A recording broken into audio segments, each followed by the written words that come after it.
Newspaper से ये 12 news items pickup की गई है, इनको डिटेल में डिस्कस करेंगे। पहली न्यूज आइटम है explosive substance found in UP house. तो उत्तर प्रदेश लेजिस्लेटिव असेंबली की एक बेंच पे एक व्हाइट पाउडर डिस्कवर किया गया और उसको फॉरेंसिक टेस्ट के लिए भेजने पर पता चला कि वो एक एक्सप्लोसिव सब्सटेंस है, हाईली एक्सप्लोसिव सब्सटेंस। तो ये पेंटा एरिथ्रिटॉल टेट्रानाइट्रेट PETN।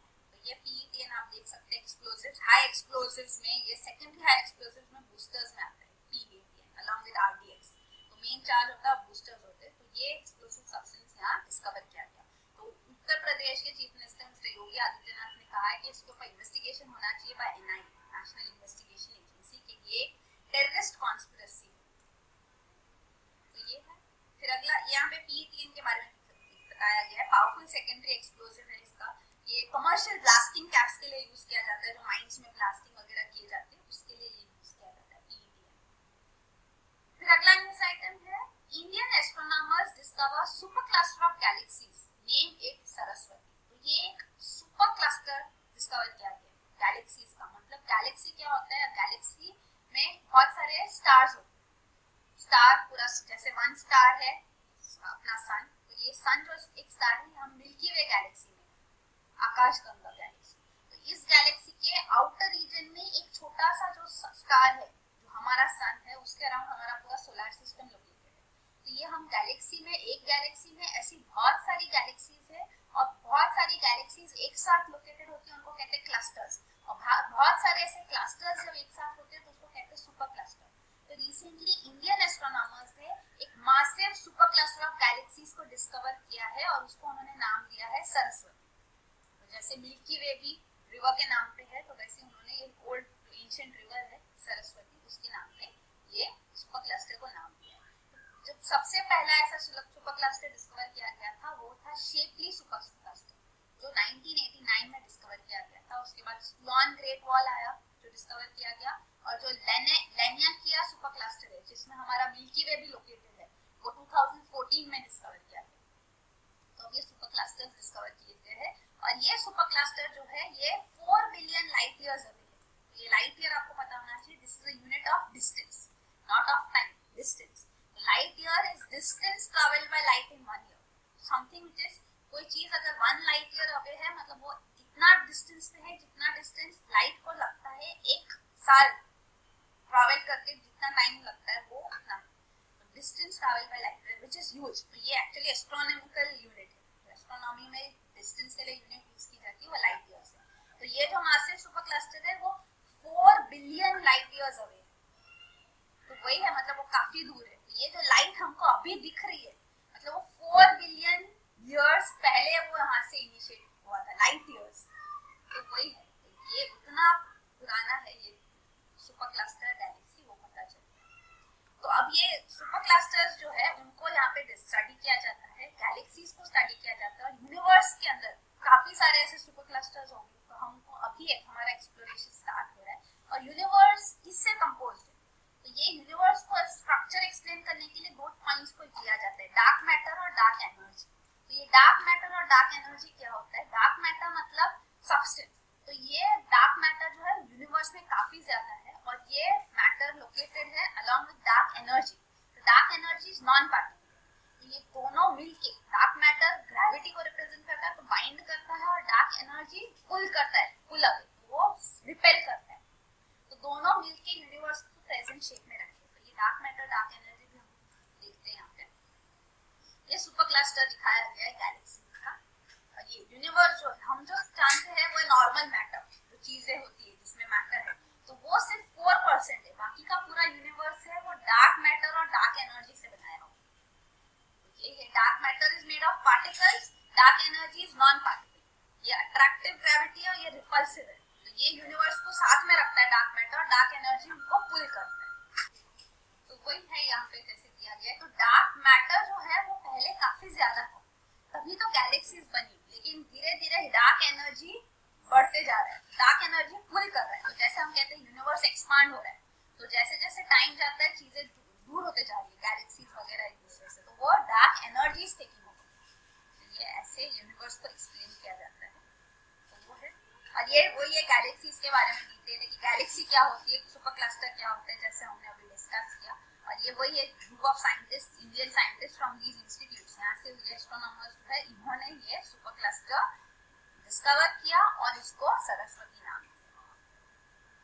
फिर अगला न्यूज आइटम है Madras high court quashes 85% reservation to Tamil Nadu state board students in medical admission. तो ये एक्चुअली नीट के बारे में, national eligibility cum entrance test. तो ये सेंट्रल गवर्नमेंट इनिशिएटिव है फॉर मेडिकल एंट्रेंस एग्जामिनेशन। तो सारे graduate medical courses like MBBS, BDS और even post graduate medical courses like MD MS, इन सब के लिए अगर आपको एडमिशन चाहिए, गवर्नमेंट कॉलेजेस में चाहिए या इवन प्राइवेट मेडिकल कॉलेजेस में चाहिए ऑल ओवर इंडिया, उनके उसके लिए ये national eligibility cum entrance test देना होता है। ये सिंगल एग्जाम होता है। तो ये एग्जामिनेशन में के अंदर तमिलनाडु गवर्नमेंट नहीं आना चाहिए। तमिलनाडु गवर्नमेंट ने एक्चुअली ऑल सारे एंट्रेंस एग्जाम्स को स्क्रैप कर दिया 2006 में। तो ये इसके लिए यहाँ पे ये स्टेप्स ले रहे हैं। उन्होंने 2 बिल्स भी पास किए। ये 2 बिल स्टेट असेंबली ने पास कर दी है जिसके अंदर वो एग्जेम्प्ट करेंगे तमिलनाडु नीट के अंदर ना। तो ये मतलब वो खुद अपने एग्जाम्स लेते। तो इससे पहले भी वही हर स्टेट अपने खुद के एग्जाम्स लेते थे, मेडिकल एग्जाम्स। तो अब वो मेडिकल एंट्रेंस एग्जाम्स नहीं ले। तमिलनाडु एक्चुअली एंट्रेंस एग्जाम नहीं लेती, तो जो बोर्ड एग्जाम में जो क्वालिफाइंग मार्क्स है तो उसके बेसिस पे ही वो एडमिशन देती। तो यही है, ये वो चाहते वो एग्जाम, लेकिन ये क्योंकि सेंट्रल गवर्नमेंट इनिशिएटिव है, नेशनल लेवल पे है, तो इसके लिए ये बिल्स उन्होंने तो पास किया, लेकिन जब तक प्रेसिडेंट उसको अप्रूव नहीं करेंगे, प्रेसिडेंट असेंट मिलेगा इस बिल को, मतलब सेंट्रल गवर्नमेंट अप्रूव करेगी तो ये इम्प्लीमेंट हो सकता है, तमिलनाडु एग्जाम्प्ट हो सकता है। तो उनको अब तक प्रेसिडेंट असेंट नहीं मिला है, तो इसीलिए उन्होंने दूसरा जो इनिशिएटिव लिया, ऑल्टरनेटिव एग्जीक्यूटिव ऑर्डर लाया। तो तमिलनाडु गवर्नमेंट ने ऑर्डर दिया कि 85% रिजर्वेशन होगा सारे अंडर ग्रेजुएट मेडिकल सीट्स में for state board syllabus students, और 15% जो बाकी का है वो अदर बोर्ड स्टूडेंट्स के लिए सीट्स होगी। तो नीट जो देगी 85% सीट्स स्टेट बोर्ड वालों को मिलेगी, तमिलनाडु स्टेट बोर्ड वालों। तो गवर्नमेंट ये भी कहती है कि 88.431 स्टूडेंट्स है जो नीट के लिए अप्लाई किए, उसमें से ये इतने स्टूडेंट्स जो अप्लाई किए उन्होंने वो स्टेट बोर्ड के थे, और सिर्फ 4675 थे वो सीबीएसई बोर्ड के। तो वही बता रहे कि सब ज्यादा स्टूडेंट्स हमारे ही होते हैं स्टेट बोर्ड के। तो जब ये है तो of course it will replicate, reservation देने की क्या जरूरत है, लेकिन वही वो प्रेफरेंस देना चाहते हैं। तो ये इनिशिएटिव को जो है इसके ऊपर पिटीशन लाया गया मद्रास हाई कोर्ट में, और मद्रास हाई कोर्ट ने अभी रूलिंग दी और उन्होंने ये गवर्नमेंट ऑर्डर को क्वॉश कर दिया, कैंसिल कर दिया कि रिजर्वेशन वो नहीं दे सकते। तो नीट में जिसको जैसे मार्क्स मिलेगा उस बेसिस पे एडमिशन चाहिए। ये न्यूज़ है। ये है नीट के अंदर थोड़े इंस्टीट्यूशंस नहीं आते, जैसे नेशनल इंस्टीट्यूशन से एम्स, पीजीआईएमआर, चंडीगढ़ की जिपमर, तो ये नहीं आते क्योंकि ये अलग सेपरेट लॉ के बेसिस पे एस्टैब्लिश किए गए, तो इनका एंट्रेंस एग्जाम अलग किया गया है। और इस नीट में भी काफी स्टेप्स लिए गए थे। एक्चुअली जब नीट गवर्नमेंट ने, सेंट्रल गवर्नमेंट ने इनिशिएट किया था 2013 में, तब सुप्रीम कोर्ट की बेंच ने ऑर्डर दिया कि ये इलीगल और अनकॉन्स्टिट्यूशनल है, ये नहीं किया जा सकता। लेकिन 2016 में 5 जज सुप्रीम कोर्ट बेंच ने कहा कि नहीं, इसको अलाउ करना चाहिए, और उसको प्रीवियस जो वर्डिक्ट थी सुप्रीम कोर्ट की उसको उन्होंने रेक्टिफाई, करेक्ट किया उन्होंने, और उसको कैंसिल करके उन्होंने नया वर्डिक्ट दिया कि नहीं, नीट होना चाहिए। तब से ये नीट हो रहा है। ये 2016 में रिस्टोर किया गया नीट। फिर अगला न्यूज आइटम है अगेन नीट के बारे में। Supreme court refuses to nullify NEET exam. तो ये नीट एग्जाम जो 2017 में कंडक्ट किया गया, उसके ऊपर एक स्टूडेंट्स ग्रुप ने यहाँ पे पिटीशन फाइल किया, क्योंकि नीट के लिए भी कौन से लैंग्वेजेस में होना चाहिए, तो हर लैंग्वेज में अलाउ किया गया। तो काफी सारे लैंग्वेजेस में ये एग्जाम होता है, क्वेश्चन पेपर सेट किए जाते हैं, तो हर लैंग्वेज के लिए अलग पेपर था, क्वेश्चन अलग। जनरली जैसे होता है, जैसे यूपीएससी में भी होता है कि एक क्वेश्चन पेपर है, अगर वो हिंदी में भी है तो सेम क्वेश्चन को हिंदी में ट्रांसलेट किया जाता है, पर यहाँ पे ऐसे नहीं था, हर लैंग्वेज का पेपर में क्वेश्चन अलग। तो वही क्लेम किया जा रहा है कि थोड़े लैंग्वेजेस में क्वेश्चन लेवल काफी डिफिकल्ट था और थोड़ों में नहीं, तो फिर रिजल्ट में भी डिफरेंस आएगा। तो इसीलिए यहाँ पे पिटीशन फाइल किया गया, स्टूडेंट्स ने किया था कि ये नीट 2017 को नलिफाई किया जाए, फिर से किया जाए। तो सुप्रीम कोर्ट ने इसको रिफ्यूज किया, वो नलिफाई नहीं करेंगे एग्जाम। फिर अगला न्यूज आइटम है decide on NRI voting says supreme court. तो एनआरआई, नॉन रेसिडेंट इंडियन, तो नॉन रेसिडेंट इंडियन वो होते हैं जो एक्चुअली ये टर्म है इनकम टैक्स के बारे में, के मतलब कि अगर कोई इंडियन है, एनआरआई इज एन इंडियन, पर वो इंडिया में रह नहीं रहे, अगर वो 6 महीने से ज्यादा बाहर रह रहे, टैक्सेशन रेजिमेंट उधर का है, इंडिया के टैक्सेशन रेजिम में नहीं आएगी, इंडिया उनको टैक्स नहीं करता। तो ये एनआरआई का डेफिनेशन है। तो एनआरआई जो है क्योंकि वो बाहर होते हैं, इंडिया में नहीं होते, तो वो वोट नहीं कर सकते, क्योंकि वोटिंग के लिए वो ये अपनी कॉन्स्टिट्यूंसी में प्रेजेंट होनी चाहिए। तो एनआरआई को वोटिंग राइट्स देने चाहिए, उसके लिए इनिशिएटिव्स लिए गए हैं। एक इलेक्शन कमीशन ने भी एक पैनल एस्टैब्लिश किया था, उन्होंने अपनी रिपोर्ट दी थी अक्टूबर 2014 में। तो उसमें उन्होंने कहा कि एनआरआई को भी प्रॉक्सी वोटिंग अलाउ करना चाहिए। जैसे हम डिफेंस पर्सनल को अलाउ करते हैं, डिफेंस वाले जहाँ होते पोस्टेड वहां से वो पोस्टल बैलेट करते हैं, तो वैसे ही पोस्टल बैलेट या ई बैलेट फैसिलिटी इनको प्रोवाइड की जानी चाहिए प्रॉक्सी वोटिंग एनआरआई को। तो ये उन्होंने सजेस्ट किया है, और तभी उन्होंने कहा 2014 में कि ये चेंज लाने के लिए या तो रिप्रेजेंटेशन ऑफ पीपल्स एक्ट को अमेंड किया जाए या रूल्स बनाए जाए उसके अंदर और ये प्रोविजन लाया जाए। तो गवर्नमेंट ने इसको अप्रूव किया है, ठीक है, वोटिंग राइट्स दिया जाए एनआरआईज को, पर अभी तक स्टेप्स नहीं लिए गए। तो अब सुप्रीम कोर्ट ने सेंटर को कहा है कि आप डिसाइड करो, एक हफ्ते के अंदर डिसाइड करो कि आप क्या स्टेप लोगे एनआरआई को वोटिंग राइट्स देने के लिए। क्या आप लॉ को रेक्टिफाई करोगे, लॉ को अमेंड करोगे, या रूल्स लाओगे इसके अंदर। तो लॉ को अमेंड करना है तो लेजिस्लेचर के थ्रू होगा, और रूल्स लाना है तो एग्जीक्यूटिव रूल्स ऑर्डर दे सकते हैं, और रूल्स बनाना इजी है, सिर्फ रूल्स लाके एक किया जा सकता है। तो वही अब गवर्नमेंट को एक हफ्ते में डिसाइड करना है, सुप्रीम कोर्ट का ही ऑर्डर है। तो ये है। फिर अगला न्यूज आइटम है Malabar drill aims at giving regional security says Japan. तो ये मलाबार एक्सरसाइज है जो ट्राइलेटरल 3 नेशंस के बीच में होती है हर साल। ये है बिटवीन अमंग्स इंडिया, यूएसए और जापान। तो ये हमने रिसेंटली डिस्कस किया था, ये मलाबार एक्सरसाइज भी recently off the coast of Chennai. तो यहाँ पे मलाबार एक्सरसाइज के बारे में हमने भी क्लैरिफाई किया था कि ये चाइना के अगेंस्ट नहीं है, ये चाइना को टारगेट करते हुए नहीं है। प्लस अभी जापानीज एम्बेसडर भी यहाँ क्लैरिफाई कर रहे हैं कि ये एक्सरसाइज इंपॉर्टेंट है ताकि यहाँ पे हम रूल ऑफ लॉ और मैरीटाइम सिक्योरिटी ला सके द इंडियन ओशन रीजन। ये है। प्लस और एक इनिशिएटिव जो इंडिया और जापान के बीच में है, जहाँ दोनों कंट्रीज इन्वॉल्व है, वो है Asia Africa growth corridor project. तो ये प्रोजेक्ट इंडिया जापान कोलैबोरेशन के ऊपर बेस्ड है इन अफ्रीका।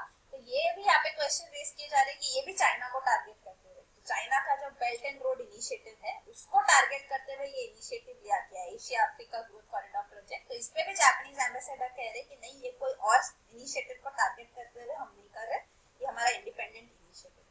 तो एशिया अफ्रीका ग्रोथ कॉरिडोर भी हमने डिस्कस किया था, ये मई में जब अफ्रीकन डेवलपमेंट बैंक का जो एनुअल समिट था वो इंडिया में हुआ था गुजरात में, तब ये अनाउंस किया गया था, इसका विजन डॉक्यूमेंट लाया गया था Asia Africa growth corridor project. तो 4 मेजर कंपोनेंट्स है इसमें, capacity and skill enhancement, quality infrastructure, institutional connectivity, development and cooperation projects और पीपल टू पीपल पार्टनरशिप। तो ये इनिशिएटिव है, इसके बारे में पता होना चाहिए, ये इंडिया जापान के बीच में। और तीसरा इनिशिएटिव है सिविल न्यूक्लियर एग्रीमेंट, जो हमने ऑलरेडी दोनों नेशंस ने साइन किया 2016 में, लेकिन जापान को इससे अपने पार्लियामेंट से भी अप्रूव करवाना था, तो उसमें थोड़ा डिले हुआ है। और अब फाइनली रिसेंटली डायट, तो डायट जापानीज पार्लियामेंट को कहते हैं, तो जैसे यूएस पार्लियामेंट को कांग्रेस कहते हैं, वैसे जापानीज पार्लियामेंट को डायट कहते हैं। तो ये डायट ने रिसेंटली सिविल न्यूक्लियर एग्रीमेंट को भी अप्रूवल दिया है, तो इसके अंदर भी इनिशिएटिव्स लिए जाएंगे। तो ये और ये Asia Africa growth corridor project के डिटेल्स दिए गए। तो इसका विजन डॉक्यूमेंट मई 2017 में आया। तो इंफ्रास्ट्रक्चर एवं इंडिविजुअल कनेक्टिविटी लाई जाएगी अफ्रीका, दोनों नेशंस मिलके यहाँ इनिशिएटिव्स लेंगे। और ये ओबोर के बारे में, जो चाइना का इनिशिएटिव है, बेल्ट एंड रोड इनिशिएटिव कहते हैं या one belt one road initiative कहते हैं। तो इसमें 2 कंपोनेंट्स है, एक है सिल्क रोड इकोनॉमिक बेल्ट, तो ये लैंड रूट है जहाँ पे ये इंफ्रास्ट्रक्चर इन्वेस्टमेंट करेगी चाइना, और दूसरा है मैरीटाइम सिल्क रोड, तो ये सी रूट है। तो ये दोनों इनिशिएटिव्स के लिए चाइना काफी सारी कंट्रीज में इन्वेस्टमेंट कर रही है, लेकिन इंडिया इसको अपोज कर रहा है ओबोर इनिशिएटिव को। जो belt and road initiative summit भी रिसेंटली हुई थी बीजिंग में, तो इंडिया ने उसको पार्टिसिपेट नहीं किया उसमें। और मेन हमारा ऑब्जेक्शन ये है कि ये ओबोर का एक पार्ट है CPEC, China Pakistan economic corridor project, और ये कॉरिडोर जो है इंफ्रास्ट्रक्चर प्रोजेक्ट, ये पीओके पाकिस्तान ऑक्यूपाइड कश्मीर से पास होता है। तो इंडिया इसके अगेंस्ट आवाज उठा रही है क्योंकि ये डिस्प्यूटेड टेरिटरी है। पीओके हम क्लेम करते हैं कि इंडिया का पार्ट है, तो उसके थ्रू आप प्रोजेक्ट कैसे कर सकते हैं पाकिस्तान के साथ। तो ये सिक्योरिटी कंसर्न, सोवरेनिटी कंसर्न के बेसिस पे हमने यहाँ ऑब्जेक्शन रेज किया, हमने ओबोर में पार्टिसिपेट नहीं किया। हालांकि काफी इवन श्रीलंका में भी काफी सारे प्रोजेक्ट्स है चाइना के, उन्होंने यहाँ इन्वेस्टमेंट किया है, लोन्स दिया है, तो उसके अगेंस्ट भी इंडिया कह रही है कि इतने जो लोन्स दिए जा रहे तो ये अनसस्टेनेबल हो जाएगी कंट्रीज के लिए। तो ये कंसर्न्स भी हम देख रहे हैं श्रीलंका में, और इंडिया इसके अगेंस्ट भी आवाज उठा रही है। तो ये है। फिर अगला न्यूज आइटम है wholesale price index inflation falls to 0.9% in June. तो कल हमने देखा कि सीपीआई इन्फ्लेशन जो है वो 1.54% है जून मंथ के लिए, तो ये लेस देन 2% है, जो 2% लोअर टारगेट है। इन्फ्लेशन टारगेटिंग जो मॉनेटरी पॉलिसी कमेटी है आरबीआई की, उसके अंदर उनका इन्फ्लेशन टारगेटिंग का गोल है, तो इन्फ्लेशन 2% टू 6% के रेंज में होना चाहिए, लेकिन ये कम हो गया है। तो ये हमने कल न्यूज में देखा सीपीआई इन्फ्लेशन जो यूज किया जाता है for RBI monetary policy also, और यहाँ पे अब न्यूज आ रहा है about WPI wholesale price index का इन्फ्लेशन लेवल भी, वो भी 11 मंथ लो पे गया है 0.9% for the month of June. तो ये फूड इन्फ्लेशन भी कम है और इवन मैन्युफैक्चरिंग प्राइसेस वीक है, तो ये फोर्थ कॉन्सेक्यूटिव मंथ के लिए inflation slow down, wholesale price index slow down हो रहा है, इन्फ्लेशन लो जा रहा है। तो ये आप देख रहे हैं यहाँ पे डिटेल्स दी गई है for the month of June. Overall WPI जो है ये 0.9% है, और even primary articles, food articles आप देख रहे हैं सबके लिए डाउन जा रहा है। फिर अगला न्यूज आइटम है trade deficit widens to $13 billion. India में इंपोर्ट ज्यादा है और एक्सपोर्ट्स कम है, तो जब इंपोर्ट्स ज्यादा होते हैं एक्सपोर्ट्स कम होते हैं तो हमारा ट्रेड डेफिसिट होता है। तो हमारा ट्रेड डेफिसिट तो है लेकिन ये बढ़ रहा है, मतलब इंपोर्ट्स भी हमारे बढ़ रहे हैं और एक्सपोर्ट भी बढ़ रहे हैं, लेकिन इंपोर्ट्स काफी ज्यादा पेस पे बढ़ रहे हैं, तो इसलिए डेफिसिट जो है वो वाइड होते जाता है। तो ये आप देख सकते हैं जून 2017 में trade deficit around 13 billion, $12.95 billion हो गया है। तो ये जून 2016 एक साल पहले 8.1 बिलियन डॉलर्स था, जैसे यहाँ दिखाया गया आप देख सकते हैं। ये 8.12 बिलियन डॉलर्स था जून 2016 में डेफिसिट, और ये धीरे धीरे हर महीने आप देख सकते हैं मई में ये चला गया था टिल 13.84 बिलियन डॉलर्स, और अब वही न्यूज आ रहा है कि ये अराउंड 13 बिलियन डॉलर्स पे। तो ये जून 2017 का वैल्यू है, और इसमें जो मेन कमोडिटी है जो हम इंपोर्ट करते हुए पेट्रोलियम, क्रूड एंड प्रोडक्ट्स, तो इनका भी इन्फ्लेशन, इनका भी इंपोर्ट है वो बढ़ा है, अराउंड 12.4% इंक्रीज हुआ है। इलेक्ट्रॉनिक गुड्स का भी इंपोर्ट इंक्रीज हुआ है। Pearls, precious and semi precious stones 86.31% से इनका इंपोर्ट इंक्रीज हुआ है, लेकिन ये हम री एक्सपोर्ट करते हैं इसको, ये रॉ मटेरियल है जो हम यूज करके इसके ज्वेलरी से हम इसको एक्सपोर्ट करते हैं। मशीनरी भी इंपोर्ट इंक्रीज हुआ। गोल्ड 102.99% इंक्रीज हुआ है गोल्ड इंपोर्ट। फिर अगला न्यूज आइटम है new tax to hurt exporters. तो ये है FIU, federation of Indian export organisations. वो कह रहे हैं कि जीएसटी की वजह से एक्सपोर्टर्स को तकलीफ होगी, एक्सपोर्ट कॉम्पिटिटिवनेस इंडिया का 2% से कम हो जाएगा। इसका रीजन ये है कि जीएसटी के अंदर आपको जीएसटी पे करना होता है, वो इनपुट टैक्स क्रेडिट आपको बाद में मिलता है, तो ये जब बाद में मिलेगा तो उनको पेमेंट ऑलरेडी किए होंगे वो, तो इसके लिए लिक्विडिटी, जो पैसा उनके हाथ में वो कम हो जाएगा एक्सपोर्टर्स के लिए, तो वो उनका कंसर्न है। और जीएसटी के रूल्स के अंदर ऐसा है कि अगर पेमेंट डिले होता है 60 डेज से ज्यादा तो इंटरेस्ट पेमेंट किया जाएगा। तो वो यहाँ पे FIO कहती है कि ये गवर्नमेंट को चेंज करना चाहिए, और अगर इंटरेस्ट पेमेंट इवन 10 दिन से ज्यादा डिले होगा तो फिर इंटरेस्ट पेमेंट शुरू करना चाहिए। तो गवर्नमेंट भी चाहती है कि एक्सपोर्टर्स को जीएसटी के अंदर तकलीफ ना हो, तो गवर्नमेंट ने जो टॉप ऑफिसर्स है directorate general of foreign trade और CBEC, central board of excise and customs, उनको अपॉइंट किया है कि जो भी एक्सपोर्टर्स के कंसर्न्स है उनके ऊपर वो वर्क करे। तो वही FIO ये गवर्नमेंट के सामने ये पॉइंट रख रही है। फिर अगला है EU India setup funds for investments. तो ये इंडिया EU की जॉइंट इनिशिएटिव है, इन्वेस्टमेंट फैसिलिटेशन मैकेनिज्म बनाया जाए। तो इन्वेस्टमेंट फैसिलिटेशन मैकेनिज्म हो गई कि EU के इन्वेस्टमेंट्स इंडिया में उनको फैसिलिटेट किया जाए। तो ये ऑलरेडी जो इन्वेस्टर्स है और नए इन्वेस्टर्स दोनों को कवर करेगा। तो अराउंड इंडिया में मोर देन 6000 EU कंपनीज है जो प्रेजेंट है, काफी सारा employment generation, millions of people को एम्प्लॉय किया उन्होंने। तो और even EU is the largest foreign investor in India. तो इसीलिए हमने इंडिया EU समिट जो रिसेंटली हुई थी 13th India EU summit Brussels में मार्च 2016, तब ये जॉइंट स्टेटमेंट में हमने इन्वेस्टमेंट फैसिलिटेशन मैकेनिज्म के बारे में बात की थी, और अब इसको बनाया जा रहा है। तो ये स्टेप्स लिए जाएंगे ताकि fair, transparent, rule based trade and investment environment हम एस्टैब्लिश कर सके, और इवन दोनों कंट्रीज कमिटेड है कि हम प्रोटेक्शनिज्म को अपोज करेंगे। और इवन ये this investment facilitation mechanism will be part of invest India. तो इन्वेस्ट इंडिया इंडियन गवर्नमेंट का इनिशिएटिव है, official investment promotion and facilitation agency है ये, इन्वेस्ट इंडिया। तो उसके अंदर ये investment facilitation mechanism for India EU बनाया जाएगा। इवन ईयू इंडिया का स्ट्रेटेजिक पार्टनरशिप है सिंस 2004, उसमें भी ट्रेड एंड इन्वेस्टमेंट एक की कंपोनेंट है, तो उसको ही हम प्रमोट करने के लिए स्टेप्स लिए। फिर अगला न्यूज आइटम है web not soon for dry ports cargo stations. तो सेंट्रल गवर्नमेंट ने अब अनाउंस किया है कि जो इनलैंड कंटेनर डिपोज सेटअप किए जाते हैं, जो कंटेनर फ्राइट स्टेशंस एस्टैब्लिश किए जाते हैं for goods, air freight stations जो एस्टैब्लिश किए जाएंगे, उनके लिए already single window clearance mechanism है, लेकिन अब यहाँ पे ऑनलाइन फैसिलिटी लाई जाएगी। तो आप अपना एप्लीकेशन जो है ऑनलाइन प्रोसेस और सबमिट कर सकते हैं। तो ये इनिशिएटिव लिया गया क्योंकि ये सारे इनलैंड कंटेनर डिपोज, इनको ड्राई पोर्ट्स कहा जाता है क्योंकि इनलैंड है, तो ये पोर्ट्स और इवन फ्राइट स्टेशंस अभी इंपॉर्टेंट हो गए क्योंकि हमने सागरमाला प्रोजेक्ट और even dedicated freight corridor project जो इनिशिएटिव लिया है, तो इसके लिए इनका डिमांड बढ़ गया है। तो इनमें यहाँ पे ट्रांसशिपमेंट को फैसिलिटेट किया जाता है। तो अगर इंपोर्ट एक्सपोर्ट किया जाता है कमोडिटीज, उनका टेम्पररी स्टोरेज और हैंडलिंग यहाँ पे किया जा सकता है इन डिपोज और फ्राइट स्टेशंस। तो ये इनको एस्टैब्लिश करने के लिए और जो भी एप्लीकेशंस करने हैं उनके लिए ऑनलाइन प्रोसेस अब लाया गया, तो ये इनिशिएटिव लिया गया। इवन सागरमाला प्रोजेक्ट के बारे में पता होना चाहिए, डेडिकेटेड फ्रेट कॉरिडोर। तो ये सागरमाला प्रोजेक्ट जो है ये सेंट्रल गवर्नमेंट का इनिशिएटिव है टू डेवलप पोर्ट्स। तो सारे जो मेजर पोर्ट्स और नॉन मेजर पोर्ट्स भी है उनको डेवलप किया जाएगा, ये पूरा बताया गया है।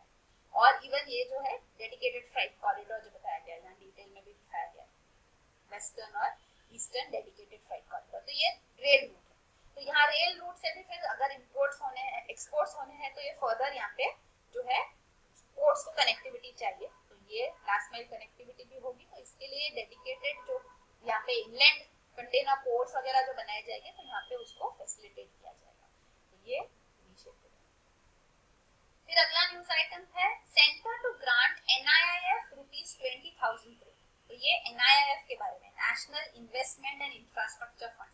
तो ये सेंट्रल गवर्नमेंट ने अनाउंस किया था, ये 40,000 करोड़ का फंड होगा, जिसमें से 20,000 करोड़ जो है वो सेंट्रल गवर्नमेंट इन्वेस्ट करेगी। तो अभी मिनिस्ट्री ऑफ फाइनेंस के अंदर जो डिपार्टमेंट ऑफ इकोनॉमिक अफेयर्स है, उन्होंने एक अग्रीमेंट साइन किया है NIIF के साथ, ये 20,000 करोड़ उनका कॉन्ट्रीब्यूशन की। तो ये अब स्टेप्स यहाँ पे लिए जा रहे हैं इसको रियलिटी बनाने के लिए। तो ये NIIF जैसे नाम सजेस्ट करता है, इन्वेस्टमेंट इन इंफ्रास्ट्रक्चर फंड। तो ये इंफ्रास्ट्रक्चर डेवलपमेंट के लिए फंड सेंट्रल गवर्नमेंट ने बनाया है। तो इसका ऑब्जेक्टिव यही है कि इंफ्रास्ट्रक्चर डेवलपमेंट के लिए फंडिंग लाया जाए। तो NIIF फंड जो है ये फंड ऑफ फंड्स है, तो ये बाकी फंड्स को फंड करेंगे। और सेंट्रल गवर्नमेंट जब इसको स्टेप्स सपोर्ट कर रही है, मतलब 20,000 करोड़ जो है वो सीड फंडिंग है जो गवर्नमेंट ला रही है, तो उससे और फंडिंग अट्रैक्ट होगा यहाँ पे और इसको बूस्ट मिलेगा इंफ्रास्ट्रक्चर इन्वेस्टमेंट। तो वो ऑब्जेक्टिव है। तो यहाँ आप देख सकते हैं एक लीगल एंटिटी बनाई जाएगी, यहाँ पे गवर्नमेंट रिप्रेजेंटेटिव्स भी होंगे, एक्सपर्ट्स भी होंगे, CEOs अपॉइंट किए गए हैं। और ये इसका स्ट्रक्चर जो होगा ये ऑल्टरनेट इन्वेस्टमेंट फंड होगा अंडर सेबी। तो इनिशियल कॉर्पस वही है, 20,000 करोड़ गवर्नमेंट लाएगी, गवर्नमेंट कंट्रीब्यूशन 49% है, और ये सोवरिन फंड की तरह एस्टैब्लिश किया जाएगा। तो वही है, यहाँ पे वो फंड रेज करेंगे फॉर इंफ्रास्ट्रक्चर प्रोजेक्ट्स, इवन जो स्टॉल्ड प्रोजेक्ट्स है उनके लिए भी और नए प्रोजेक्ट्स जो इनिशिएट होने हैं उसके लिए भी। तो ये तो यहाँ पे भी जिस्ट दिया गया है। तो इसका मल्टीप्लायर इफेक्ट होगा, मतलब आपने फंड जो इन्वेस्ट किया उसका फर्दर बूस्ट मिलके और इन्वेस्टमेंट होगा और इंफ्रास्ट्रक्चर के लिए वो फंड्स डेवलप होंगे। तो ये 20,000 करोड़ गवर्नमेंट का, 20,000 करोड़ बाकी बाहर से इन्वेस्टर्स आएंगे। इवन सोवरिन वेल्थ फंड्स जो होते हैं बाकी नेशंस के, जैसे मिडिल ईस्टर्न नेशन से भी हम चाहते थे कि वो सोवरिन वेल्थ फंड से यहाँ इन्वेस्ट किया जाए इंफ्रास्ट्रक्चर। तो ये 40,000 करोड़ का टोटल कॉर्पस बनेगा। तो ये प्राइवेट सेक्टर कैरेक्टर देने के लिए गवर्नमेंट बिलो 50% का शेयर 49% पे ये रखा गया है। तो यहाँ पे इसकी डिटेल्स दी गई है, पूरी गवर्निंग काउंसिल बनाई गई है NIIF के लिए, इसकी फंक्शनिंग। लास्ट न्यूज आइटम है cook island creates Pacific ocean reserve. तो कुक आइलैंड जो एक छोटा सा आइलैंड नेशन है यहाँ पे साउथ पैसिफिक ओशन में, between Australia and south America यहाँ पे। तो यहाँ पे कुक आइलैंड में वर्ल्ड का सबसे बड़ा, one of the world's largest marine sanctuary बनाया गया, इसका नाम है मरे मॉन। तो ये जो मरीन सैंक्चुरी है यहाँ पे पॉसिबल है क्योंकि इसका रीजन काफी कम है, और जो कुक आइलैंड है इधर सिर्फ 15 आइलैंड्स है, इनका टोटल पॉपुलेशन जस्ट 10,000 और इनका लैंड मास भी ओनली 236 स्क्वायर किलोमीटर है, मतलब जितना वाशिंगटन DC है उतना ही इनकी एरिया है। लेकिन रेट ज्यादा कोई नहीं है, इसीलिए इनका एक्सक्लूसिव इकोनॉमिक जोन है वो काफी ज्यादा है। और यहाँ पे देखा गया ये आइलैंड्स, हर एक आइलैंड के अराउंड कोरल रीफ्स थे, लेकिन अब ये डिस्ट्रॉय हो रहे हैं, तो इसीलिए यहाँ पे ओवरफिशिंग होता है, पोल्यूशन होता है। उनको टैकल करने के लिए ये मेजर मरीन सेंचुरी डिक्लेयर की गई है, जहाँ पे फिशिंग को, मरीन एक्सप्लोरेशन को रेगुलेट किया जाएगा। Even core no fishing zone establish किया गया अराउंड 3,20,000 स्क्वायर किलोमीटर। तो ये हर आइलैंड के अराउंड होगा। यहाँ पे डिटेल्स दी गई, तो ये स्टेप्स दी गई। कुक आइलैंड यहाँ पे है, तो ये जो आइलैंड्स है उनके अराउंड ये नो फिशिंग जोन है, और बाकी का जो है पूरा मरीन रिजर्व। तो वही है, तो यही है न्यूज़ आइटम।